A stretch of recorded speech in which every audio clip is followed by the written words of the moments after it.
Hare Krishna.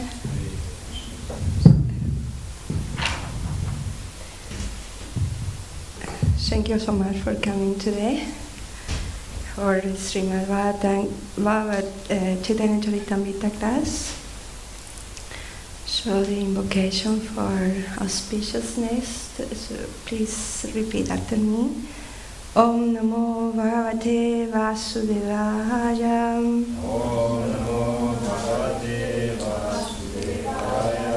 Om Namo Bhagavate Vasudevaya. Om Namo Bhagavate Vasudevaya. Om Namo Bhagavate Vasudevaya. Om Namo Bhagavate Vasudevaya. Narayang namaskrityang naran chaiva narotaman devim saraswatim vyasam tato jayan udiraje nasta prayesu vadesu nityam bhavata sevaya bhagavati uttamai sloke bhaktir bhavati naistikim. Since we are reading Chaitanya Charitamrita, among the devotees there is a tradition to glorify our Chaitanya Charitamrita is a mantra. It's Jaya Jaya Sri Chaitanya Jaya Nityananda Jaya Advaita Chandra Jaya Gaura Bhakta Vrinda Jaya Jaya Sri Chaitanya Jaya Nityananda Jaya Advaita Chandra Jaya Gaura Bhakta Vrinda Jaya Jaya Sri Chaitanya Jaya Nityananda Jaya Advaita Chandra Jaya Gaura Bhakta Vrinda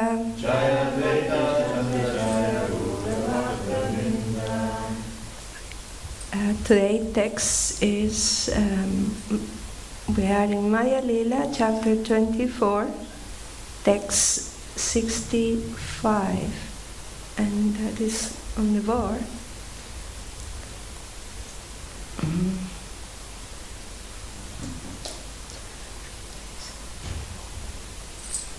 Chapya pridui sabda tate lavyahaya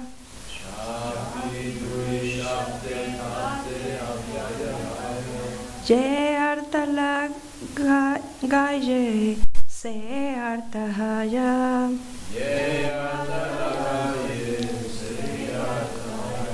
Chapi dvi savdatate avyajahaya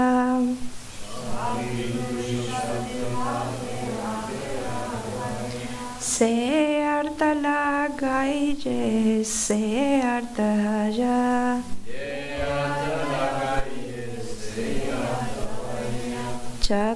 Cha api dve sabda tate avyagaya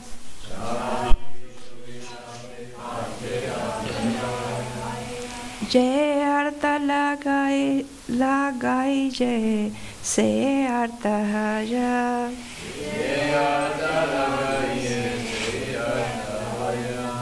Anyone would like to repeat, please?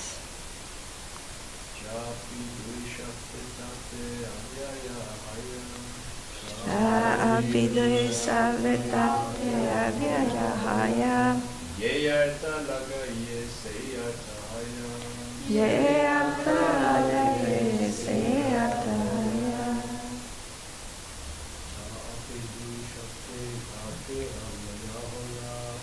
Cha api dve savdatate avyajahaya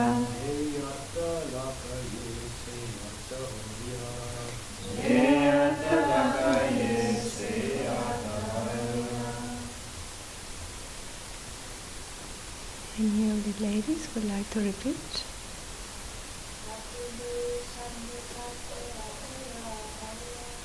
Chapya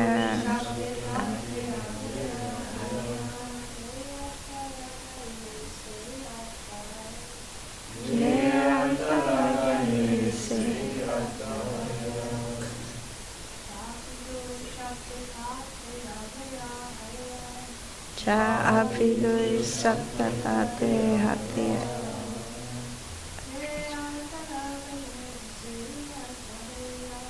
Jai atala jai se. Thank you. This translation word by word. If you can repeat please. Cha. So is here. Cha.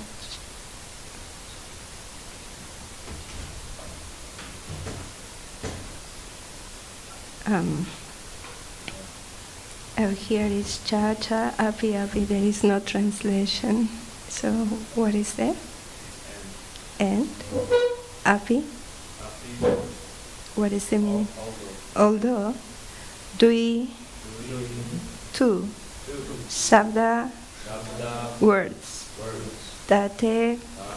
In that way. Avyaja. In declinable words. Haya. Art. J. Whatever. Artha. Meaning. Lagaije. They want to use. Say. That. Artha. Meaning. Haya. Can be used. Translation. When the conjunction cha and the adverb api, although, are added to this verse, the verse can assume whatever meaning one wants to give it. So there is no purpose. So we continue text 66. I'll read the translation. The word cha can be explained in 7 ways. Text 67, translation. The word cha and is used to connect a word or sentence with a previous word or sentence, to give the sense of aggregation, to assist the meaning, to give a collective understanding, to suggest another effort or exertion, or to fulfill the meter of the verse. It is also used in the sense of certainty. Text 68, translation. There are 7 chief meanings of the word api. They are as follow. Text 69, translation. The word api is used in the sense of possibility, question, doubt, censure, aggregation, appropriate application of things, or extravagance. A small purpose. This is another quotation from the Vishva Prakasha. Vishva Prakasha is a dictionary that they use for the Bengali language. So, if you don't mind, I'll continue reading because the similar presentation of the following verses. Text 70. Translation. I have now described the different meanings of the 11 separate words. Now let me give the complete meaning of the sloka as it is applied in different places. So I thought this would be the point that we can stop, and maybe from 71 onwards, next class can be a continue. So until this point, it's Lord Chaitanya explaining different words of the Atmarama verse. So it's important for us to understand the context, what is happening at this point, why Lord Chaitanya is explaining this word api or cha, what is this? So as we heard previously in previous chapters, Lord Chaitanya explained the Atmarama verse to Sarvabhauma Bhattacharya, and he gave him 18 different explanations. But now, as a request from Sanatana Goswami, Lord Chaitanya started explaining this Atmarama verse again. But why? What is the purpose of that? Why again he has to explain about this Atmarama verse? Do you have any idea why is this happening? Lord Chaitanya already gave 18 explanations. Why now more? And he said he will give 61 more. So why is this? Any idea? Yes?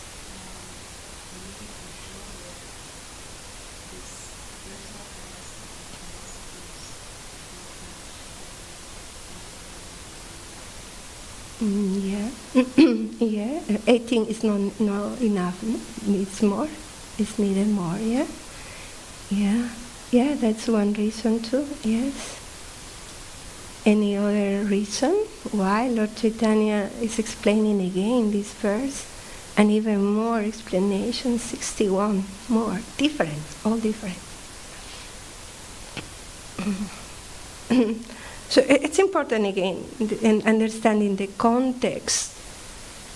It said that when Lord Chaitanya explained the Atmarama verse to Sarvabhauma Bhattacharya, is because the purpose was basically to help him to understand the superiority of the personal aspect of God, the absolute truth.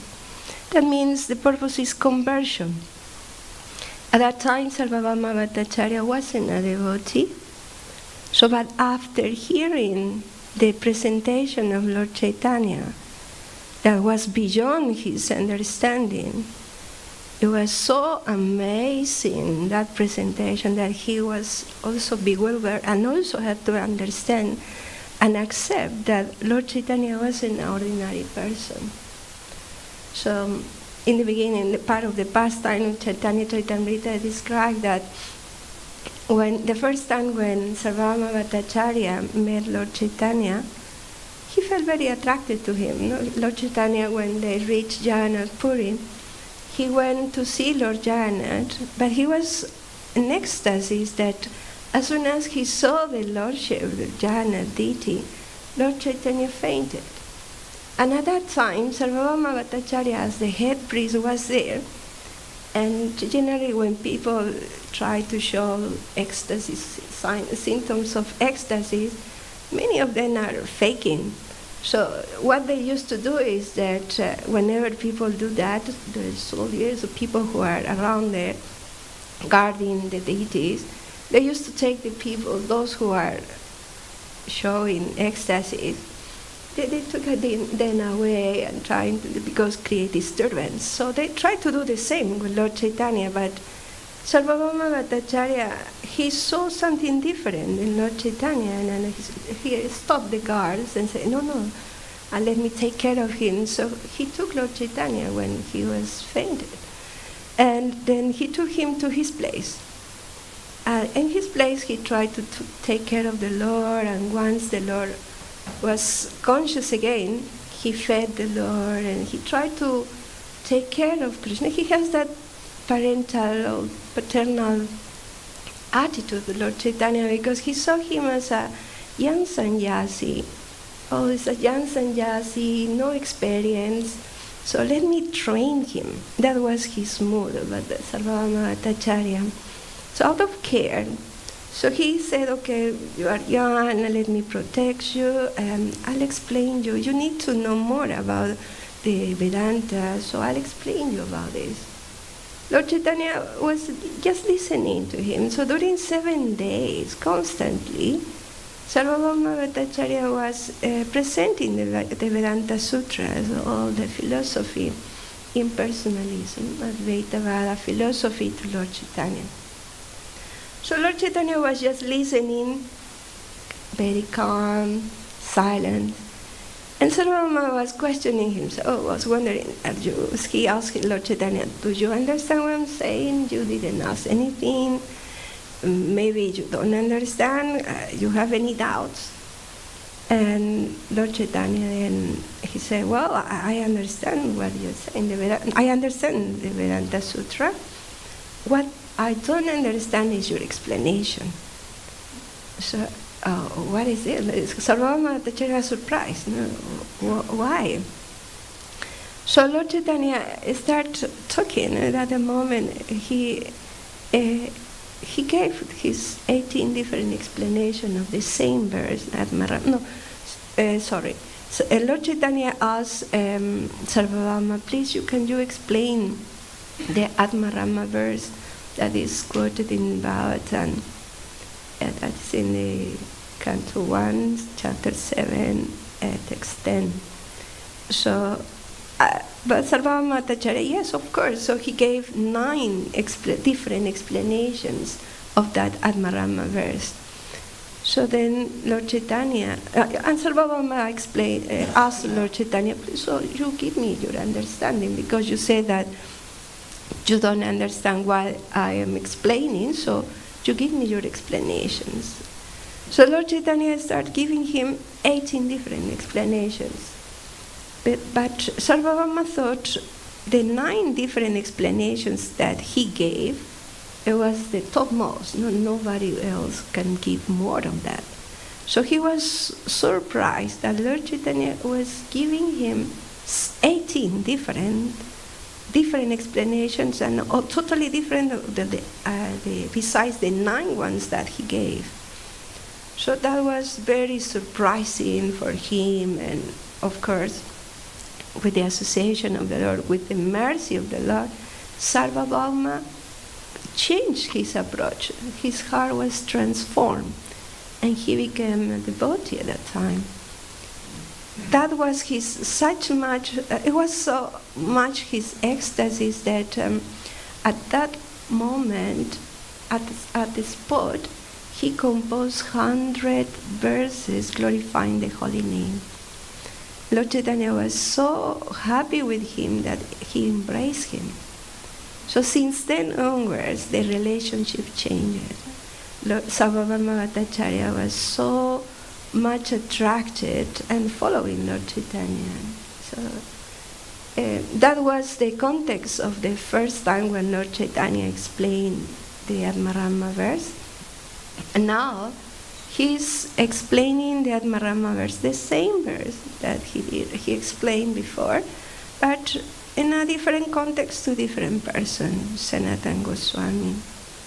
Sanatana Goswami, he was already a devotee, disciple of Lord Chaitanya. He met Lord Chaitanya previously, and he was also initiated at that time with Rupa Goswami. That was, that is another name. Ramakeli, in Ramakeli, where he was initiated. But now in Varanasi, where now they are meeting, Lord Chaitanya spent a lot of time instructing Sanatana Goswami. And it was very important, these meetings, all the previous chapters are describing all the conversation that Sanatana Goswami had with Lord Chaitanya, all the instructions. And the purpose basically was to not just explaining how the Vedanta, the Vedic literature, can be interpreted, or we can derive many meanings according to the level of understanding, according to the level of purity, or the spiritual advancement of the person. But also, Lord Chaitanya wanted to give him deeper understanding, because he has some plans for Sanatana Goswami. The purpose of this time was to educate and train Sanatana Goswami. Because Sanatana Goswami, he is, as we know, one of the pillars of the Gaudiya Vaishnava, or one of the gurus, the main gurus of our Sampradaya. So for that purpose, Lord Chaitanya invests a lot of time and guidance and teaching, giving him a lot of teachings because he is one of the main gurus of our the school of our philosophy of the Gaudiya Vaishnava tradition, and along with Rupa Goswami. So it has to be properly trained. So he gave a lot of deeper meanings, the nuance and of the each words. And at this point, part of the presentation was just to show Sanatana Goswami each word of this mantra, Atmarama Chamunayo, Atmaramas Chamunayo, Nigrantan Apikur, Nirvantan Api Urukrama, Kurvanti Ahaitukim Bhaktin Ehan Bhuta Gunahari. So each word of this mantra, it has different meanings. At this point, he said cha, api. He's referring to those words in this mantra. So the first part of this presentation is just explaining, for example, the Atmarama. The words Atmarama has 9 different meanings, or referring to different things. And now, for example, here it said api. It has 7 different meanings. Just what we read.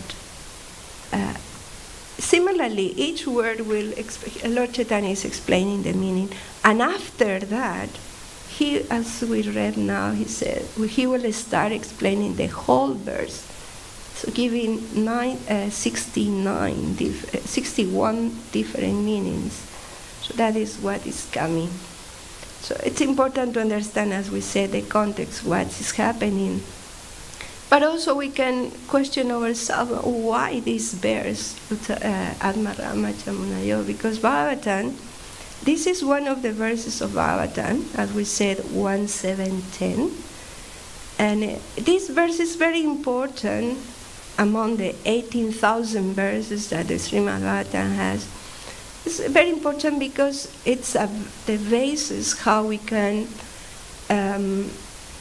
explain the Gaudiya Vaishnava philosophy, the superiority of bhakti compared to the impersonalism, the liberation of impersonalism.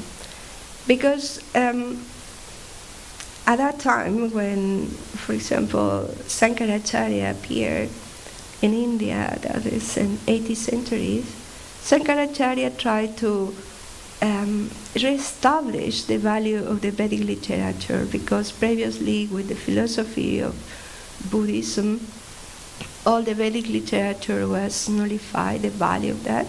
So Sankaracharya's purpose was trying to re-establish the value of the Vedic literature. And Sankaracharya, his approach is more Advaita, it's impersonalism. The main point is that for the impersonalist, the principle is that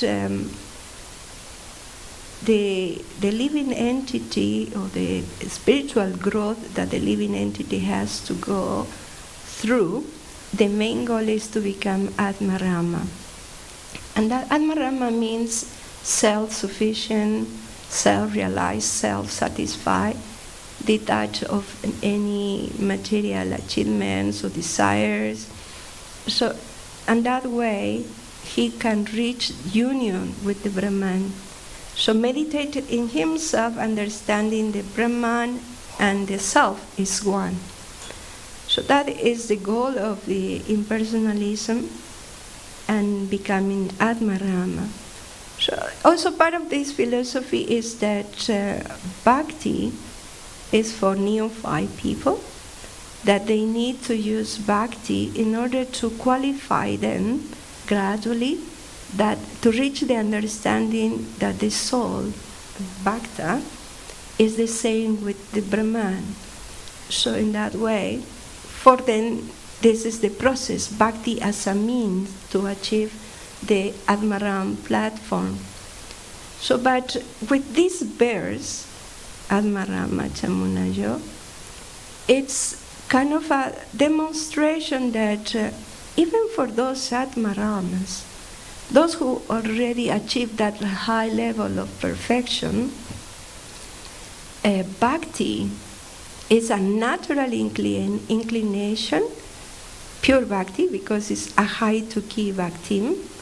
It's pure bhakti. It's a natural manifestation because they feel very much attracted to Harim, Guna Harim, the transcendental qualities of Lord Krishna, Hari. Because it's said that the Atmarama doesn't have any much attraction to anything, nothing material.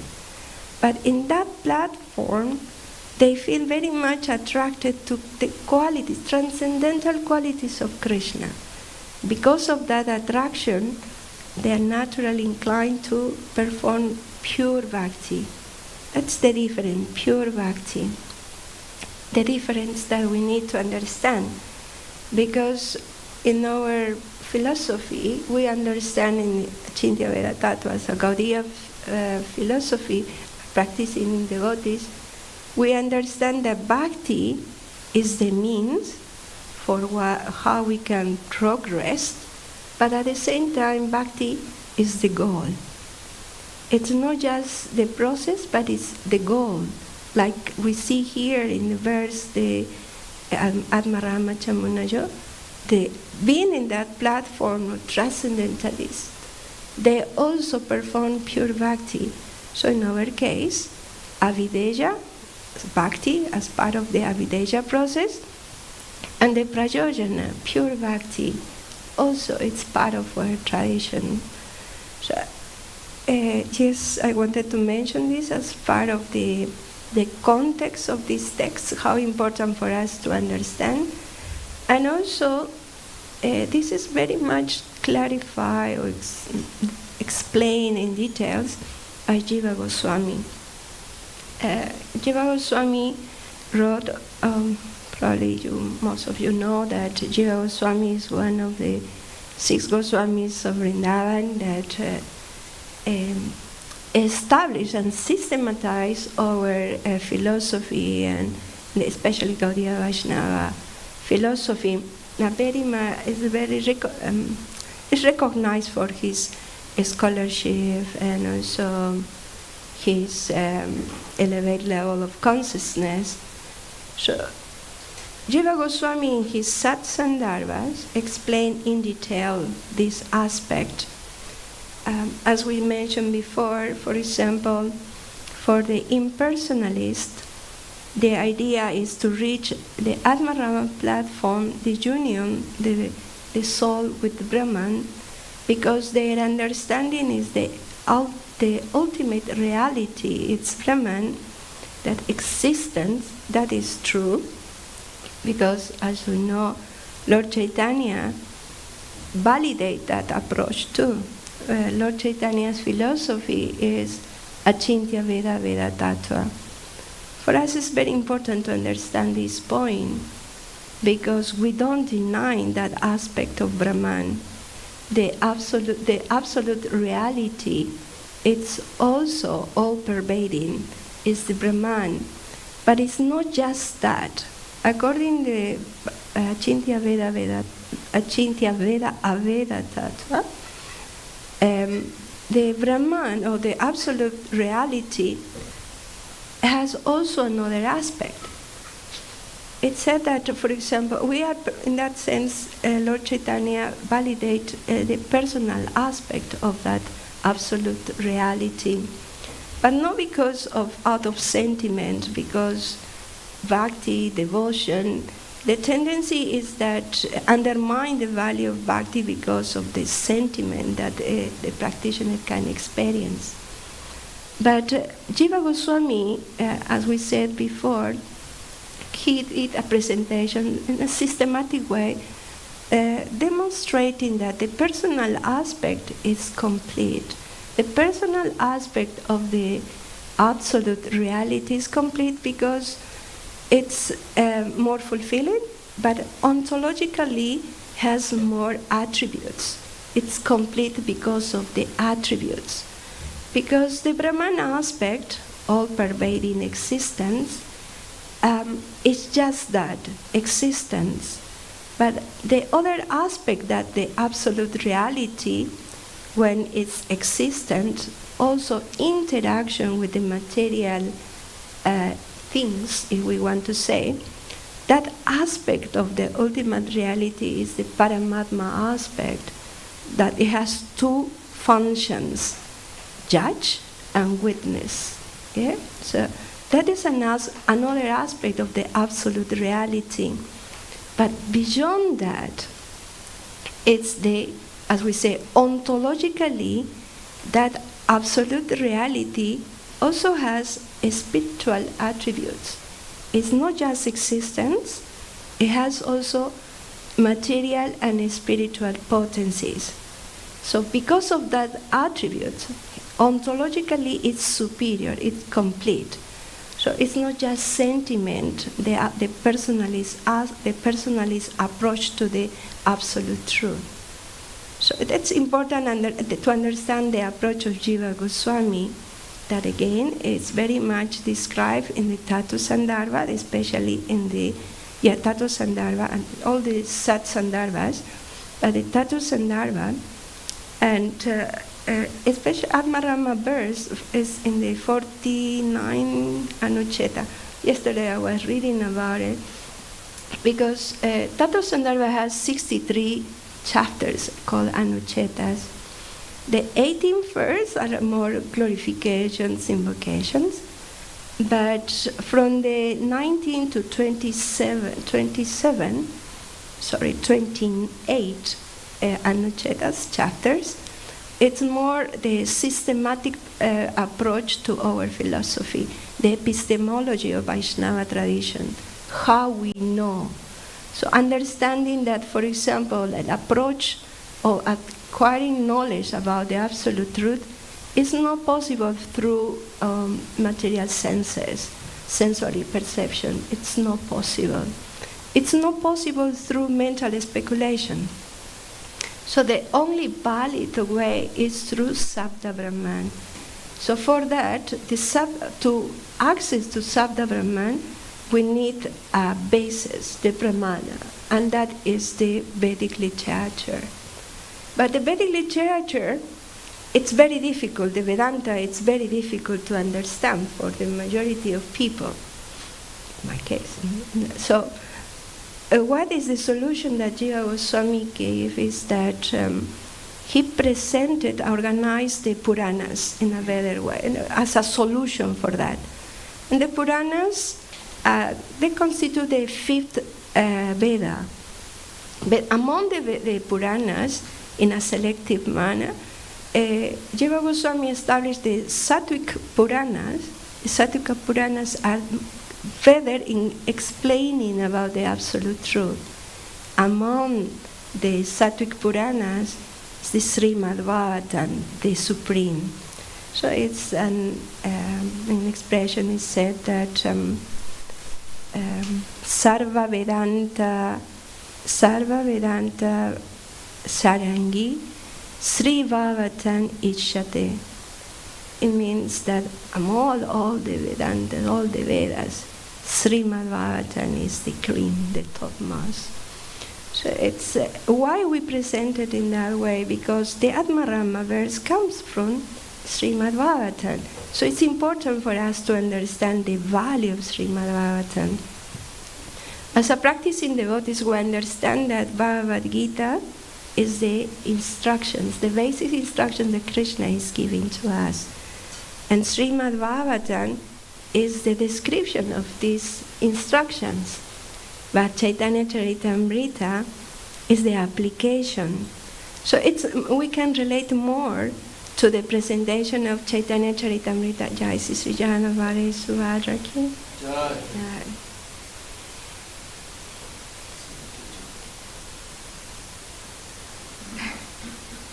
Shri Gauranitai Ki Jai.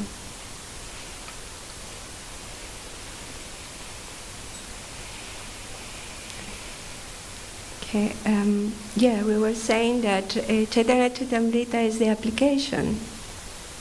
So, for us to understand this the dynamic between the Lord and devotees, and how devotees interact, how we can apply the philosophy in our lives. Right now, for example, how Lord Sanatana Goswami approached to Lord Chaitanya. It's very important to know. It said that Sanatana Goswami personified humility and austerity. But he approached to Lord Chaitanya in a very special way, a very submissive way to inquire about this knowledge.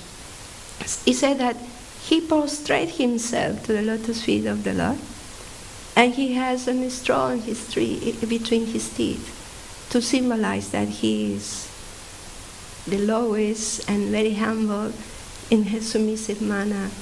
And that attitude was very attractive, was very pleasing to Lord Chaitanya. Lord Chaitanya was so happy with him that naturally he reciprocated with that attitude. When Lord Chaitanya started explaining to Sanatana Goswami about this Admarama verse, after his request, Lord Chaitanya said, I don't remember what I explained to Sarvabhauma Bhattacharya about that verse, but I'll try to do it with you, but you can help me. So, what was that help that Sanatana Goswami gave to the Lord for this presentation? His attitude, his humility, the way how he approached to the Lord, and it was something that we all need to learn as well. But I thought one point that it would be good for us is to understand who an Atmarama person is. In our tradition, the best person to exemplify this quality is our Srila Prabhupada, in my understanding. Most of us, we understand that after living a life, following a spiritual path, at the end of our life, generally we think that the best way to end our life is retire, going to the holy dham, just focus in your sadhana, studying the shastras. What else you want in life? You already fulfill all the desires. So at the end of life, most devotees dream, let's go to the holy dham, retire there, and just fully dedicate in your sadhana, service. Nothing else is important. So Prabhupada was already in that platform. He was living in Vrindavan, in the most special place under the shelter of Rupa Goswami, Radha Damodar temple, as you probably most of you have visited. So Prabhupada was there, fully engaged in his sadhana, his chanting, reading. No need for anything else. But because, as we read here at Marama Chamunayo, these transcendentalists are very much attracted to the Lord's quality, that they want to serve the Lord, they want to please Him. So out of love, that is Prabhupada, that he gave up that comfort that he was experiencing at that time to serve the Lord, to please the Lord. And for that is he embarked in a mission that actually no one or very few would do it.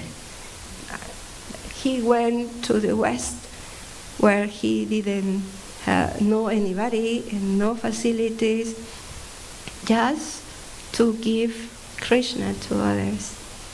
He said that compassion is the best way to express love. So Prabhupada, his attitude, his mission is based on love, compassion to the living entities who are suffering. yesterday I was listening one devotee recalling one pastime when Prabhupada was about to departure.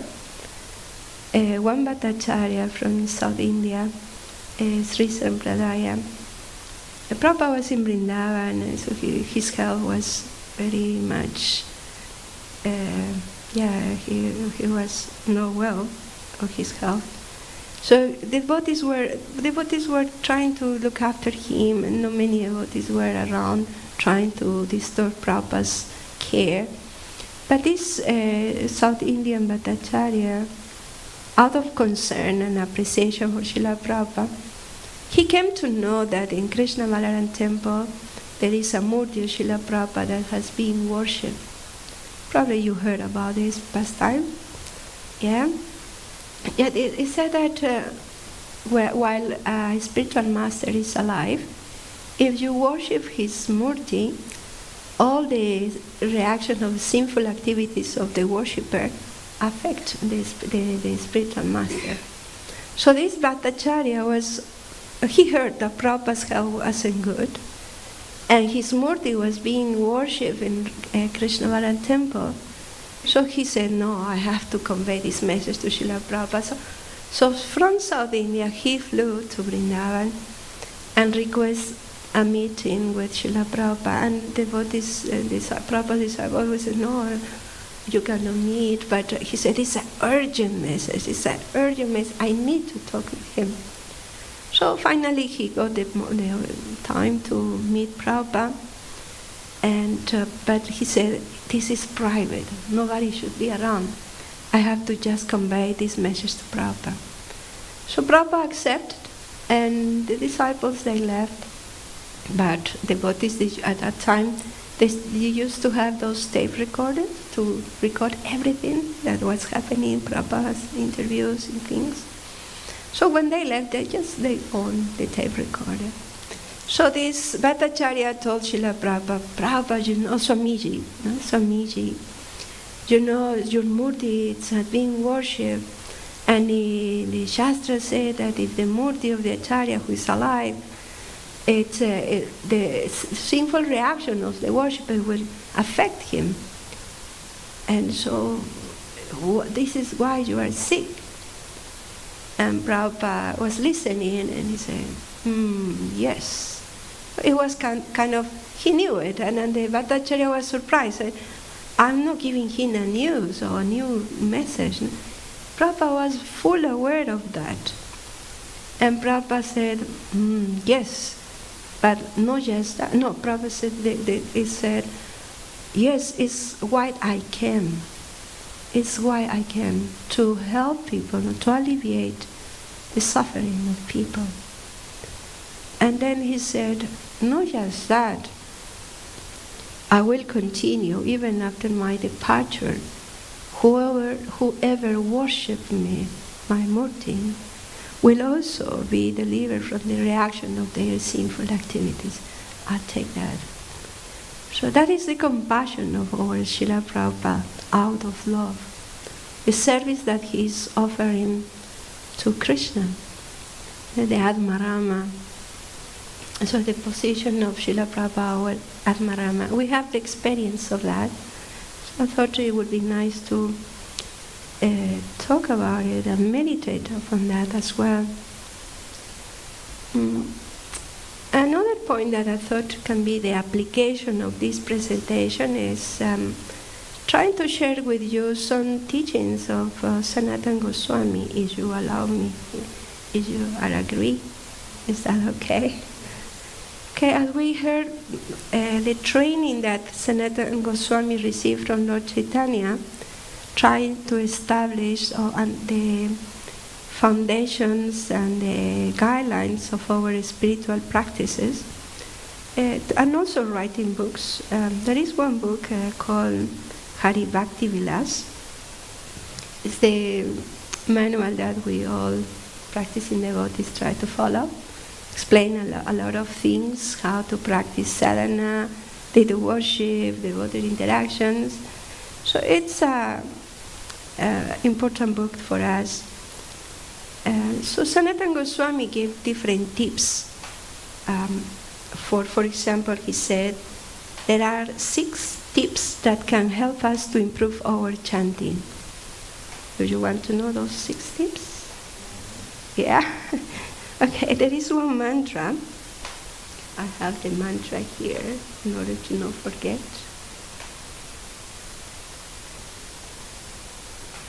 Yeah. 6 tips for good japa.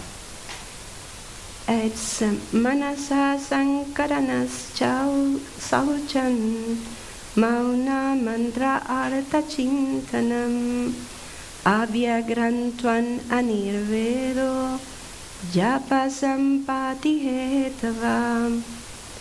So this explains that 5 tips. The first one, Manasa Sankaranas, is referring to while we are chanting our japa, most of us have the experience that at that time, precisely at that time, our mind wants to think many things. It wants to plan the day, remembering the service, remember what happened yesterday, wondering a lot of that, just precisely that time. So the Manaha Sankaranan refers to the awareness of that wandering of the mind, but what we do at that time is bringing back the mind. So we need to be conscious of that, because many times, in my personal experience, while chanting, my mind goes somewhere else and ending in different places, and I'm just keeping chanting, but the mind is, I don't bring it back. But after hearing this verse, I realized, oops, there is a sense of accountability here. Because of that, being aware of that, just what we need to do is the effort of bringing back the mind to the process of chanting. That is important. Yes, the mind would wander, it will go everywhere. That is a natural state in our conditional situation. But what we do about it, so the effort of bringing back the mind is very important. And also, Sauchan. Sauchan is another aspect, cleanliness. It's not just referring to the external cleanliness that we all know that we need to bathe, we have to clean clothes and clean the space. Also referring to the cleanliness in the mind, the thought process. So there are some studies in psychology. They're trying to understand the human tendencies, the human behavior. And they said that somehow or another, we don't know why, but there is a negative bias tendency in the human being. Did you notice? Like, for example, if we see one beautiful picture, or I don't know, but if there is one small black spot there and about the around that beauty, our mind or our eyes will go to that black spot. We will notice immediately. So, or for example, if we are just driving, beautiful scenery, but if there is an accident, immediately we will go there. We will see it. We will pay more attention. Even little kids, a small child, they will smile if you show them beautiful smiling faces. But if you show them a very stern and ugly face, they will stare more at it. Naturally, will go there. They will spend more time to that. So we don't, until now in psychology research, they acknowledge that negative bias in human beings. Why? We don't know yet, according to psychology. But it said that purity or Sauchan, cleanliness, is trying to be aware of that, not get influenced by those aspects. Because in our experience of life, we will always find positive and negative aspects. And that is also only our sensory perception. Doesn't mean it's the reality, but it's what we experience, and always will be like that while we are in a conditional state. So trying to be aware of that, it's important, and preventing that negative effect on us. Then there is Maunan. Maunan is another important point that we need to understand while we are chanting our japa. There are many dramas that devotees sometimes trying to show the different type of japa. I don't know if you watch some dramas, devotees, when they are chanting and watching the TV or watching the mobile phone, talking with somebody and chanting Hare Krishna, talking. So there's those kind of chanting. It's not appropriate. It doesn't facilitate our good japa. So we need to be more mindful about mauna, not talking unnecessarily, especially mundane things, mundane topics, especially during that time. So it's very important. And then mantra artha chintanan. This is another important point. Remembering the meaning of the mantra. We are chanting Hare Krishna Mahamantra, and Prabhupada gave us a beautiful meaning of this mantra. Do you know what is the meaning of Hare Krishna Mahamantra? Yeah.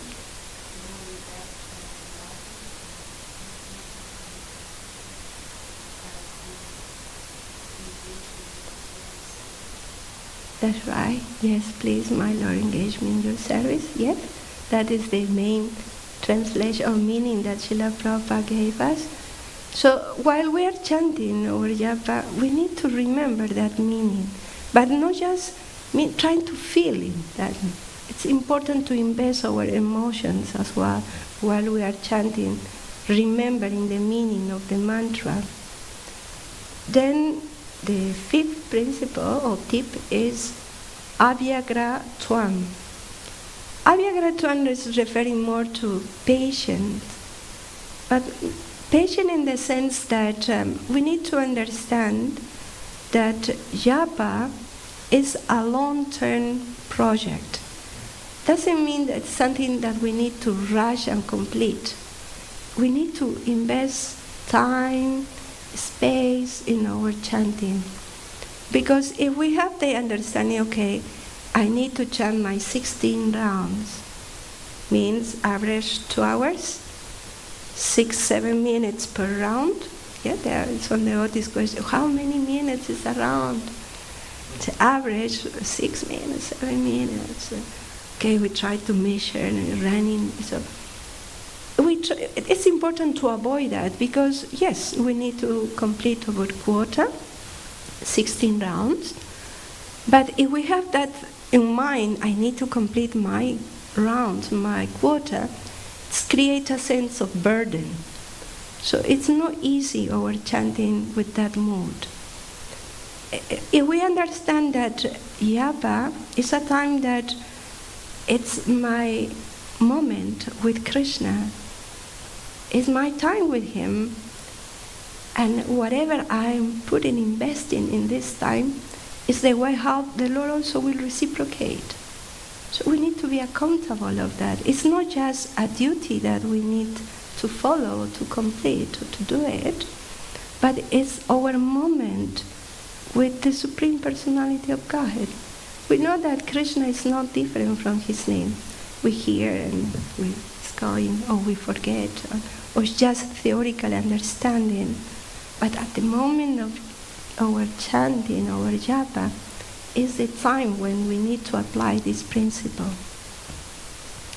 And he said, Prabhupada many times says that the purpose of all Vedic literature is to help us to understand Krishna. But to understand Krishna, we need to become lovers of Krishna. So when we read, for example, the 10 offenses to the holy name, at the end we recite we have to avoid these offenses in order to achieve the goal, which is Krishna Prema. So because we want to achieve pure love for God, we come to become lovers of Krishna. So if we are consciously investing our time, our energies, our abilities in that relationship, at that moment, it will facilitate that for us. And the last tip, Anirvedo. Anirvedo is more referring to the determination that because chanting Hare Krishna, as we said, is not an immediate task that we need to complete. It's a long-term project. It takes time to achieve the perfection of the chanting.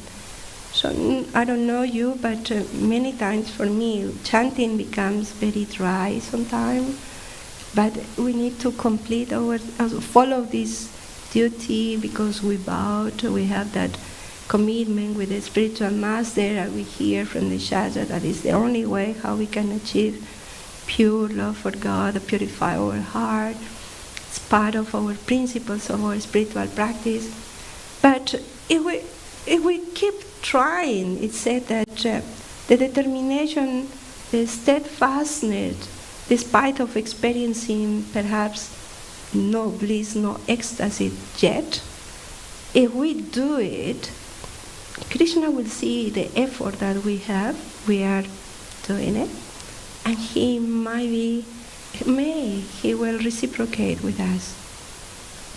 So it's important to understand those 6 points that Sanatana Goswami gave us some tips for improving good japa, good moment with the Lord. So I just wanted to finish here this presentation. I hope it's something useful. If anybody has any comment, question, it will be very much appreciated.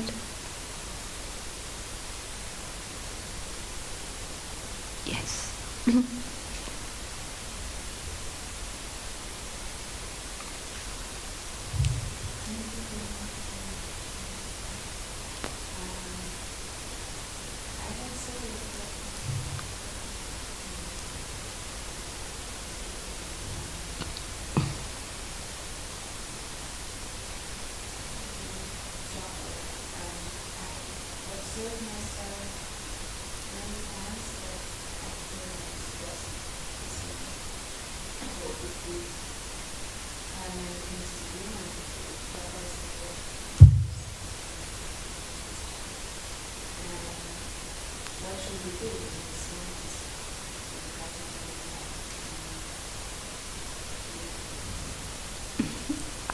To my understanding, I guess it's a personal application in different cases. It's not a general rule. That we need to understand what's happening with that devotee at a time and see perhaps some time management can be applicable at a time, priorities, organizing your priorities. So it's just under the guidance of senior devotee may help you to organize better or find some solutions to that. I wouldn't be able to say any general rule for that. But for example, what is explaining here then, the importance to understand when the mind, when you experience the anxiety based on what you said, you have experienced anxiety because you're thinking many things to do with it, and many services perhaps, many commitments. So in order to avoid the anxiety, it would be good to also, when we talk about manasa sanskaranan, one of the tips that Sanatana Goswami said, try to bring the mind back to the moment. Because the anxiety that we experience is based on the uncertainty, thinking the past or the future, but not in the present moment.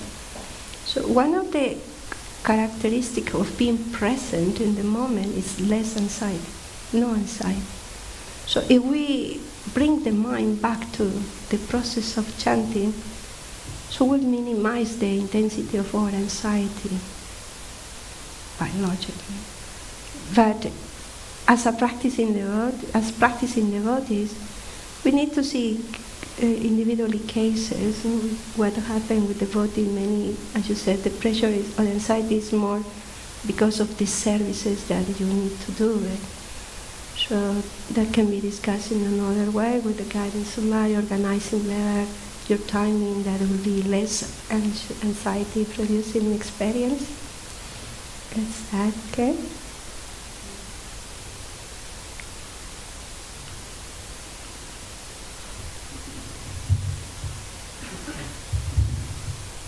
You were speaking about the example of Lord Chaitanya conversing with Sadhu Sampradaya and then also converting into Vaishnava. And we have the same example with Prakash and Saraswati and Mayavadi cases, how the Lord convinced them. But in our case, how can we do it? Because basically it's just the example, that they really were attracted by Lord Chaitanya. But in our case, I find myself in the streets, speaking to people. There's so many conceptions and it's so tiring that you cannot get through. It's so difficult to actually influence them to change, to do. So if we're not like Chaitanya Mahaprabhu, then how can we try to influence them to come more clearly?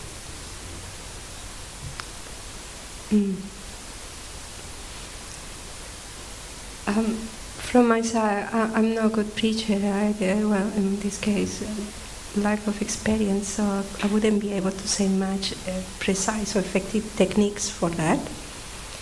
But what you were presenting your question, I was trying to pray to Srila Prabhupada what he would say, or what can I say.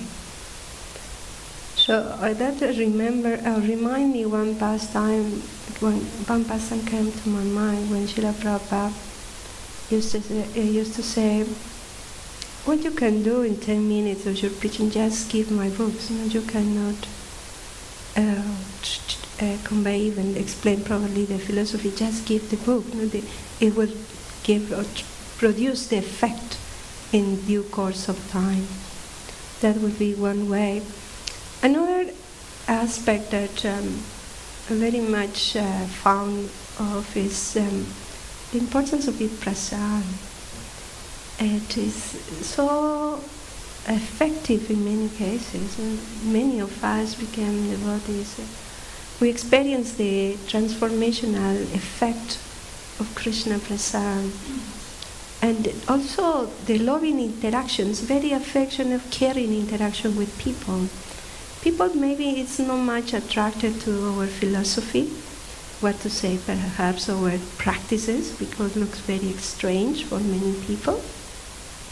But the caring, nice interactions, careful, respectful interaction is very much attractive.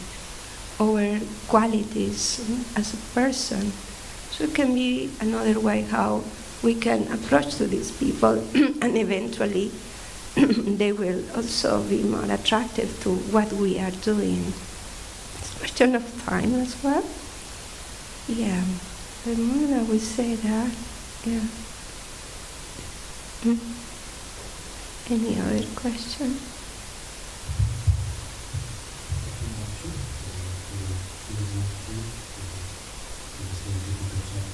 I was wondering, Mahaprabhu appeared his preaching the Mayavadis, Mr. Goswami, his books, such of devotees, but also for the Vedantis and Mayavadis who trust, who convince.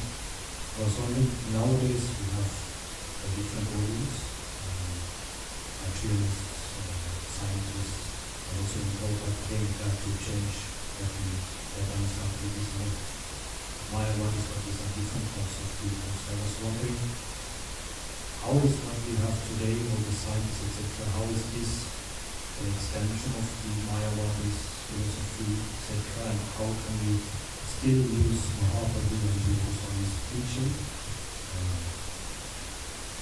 to them, to speak to them? That's the question. If I understood your question, it's there are a variety of different philosophies variations of impersonalism, different degrees, and so how we can make relevant the philosophy of Chaitanya Mahaprabhu for them. What I personally experience is very much important for us practicing devotees to understand what we believe, what is our philosophy. And if we do understand what actually this Gaudiya Vaishnava philosophy is, we will be able to present it in a more relatable manner to others.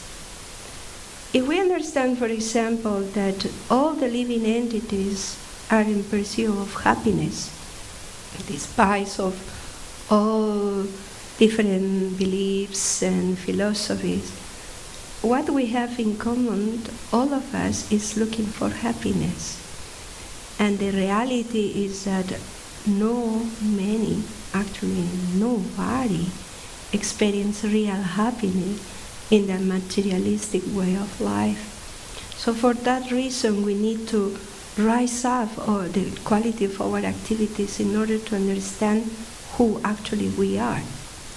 So in who we are, understanding what actually as a spiritual souls can give us happiness, and that is an important point that we can try to, I would say, put interest in the mind of people. This, again, despite of the variety of beliefs.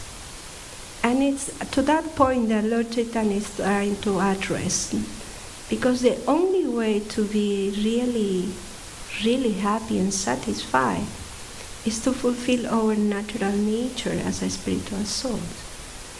And as here in the text, Atmarama Chamunayo, even those transcendentalists, variety of spiritualism, impersonalism, it's been Atmaram, even those are very much satisfied and inclined to offer bhakti, pure bhakti, to God, Krishna, because they are attracted to his transcendental qualities. And that is fulfilling to their heart. So the experience of pure happiness, according to our real identity, spiritual soul, is based on engaging in pure devotion and service, free from material motives, to the Supreme Personality of God. In essence, it's the basic of our philosophy. So we need to understand those principles in the clear manner, and be able to present it to others as well in a more relatable way. Is what I can say at this point. Thank you. Yes,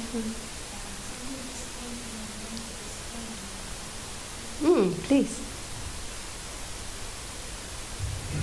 Someone once told me that if we depersonalize things and people, we are very likely to exploit them.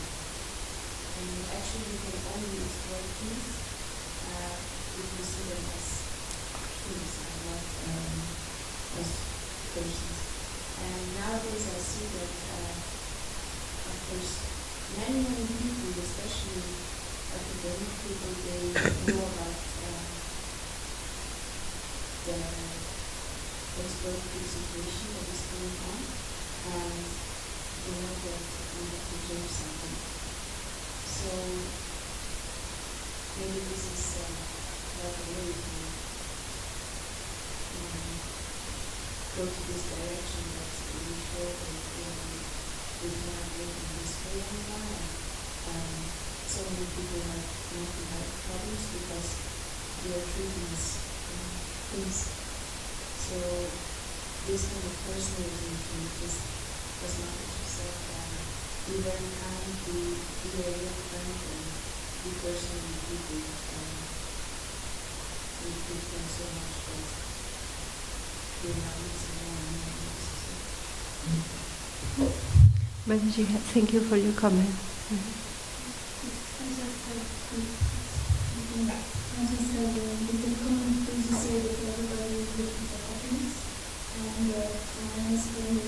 The description is how you are happy, and they say, I want to become like that. And on this matter, I have a little Sankirtan story. It's short, no? And they were like devotees distributing in a big crowd. I think it was in France. And they would hide and they would have some, I don't know what they were distributing, books or something. And every time the police will catch them. And one time they asked, hey, how can they have these camouflage, and how you catch us? And the police said, it is very easy. I just look for smiling, happy people in the crowd. and another one was like the British wanted to, I think they wanted to make a nationalist or something. And the person was like, okay, do you have a house? No. Spouse? No. Any fortune? No. And then everything that she was asking, no. Do you have any property? No. And then after so many questions, the devotee was saying no, no, no, and then she exploded and said, but how is it that you are so happy? And She couldn't understand. She could not Yeah, feel, yeah. somebody who has nothing is so happy. Yes. Oh, yeah. Thank you, Mataji. Okay. Any other question or comment? No? Thank you so much for your attention. Grantara Srimad Bhagavatam ki jai. Sri Chaitanya Charitamrita ki jai. Gaura Premanandi Hari Hari Bo. Panchakalpataruyascha Kripa Sindhuvyacha Patitanam Pavanebhyo Vaishnavibhyo Namo Namaha.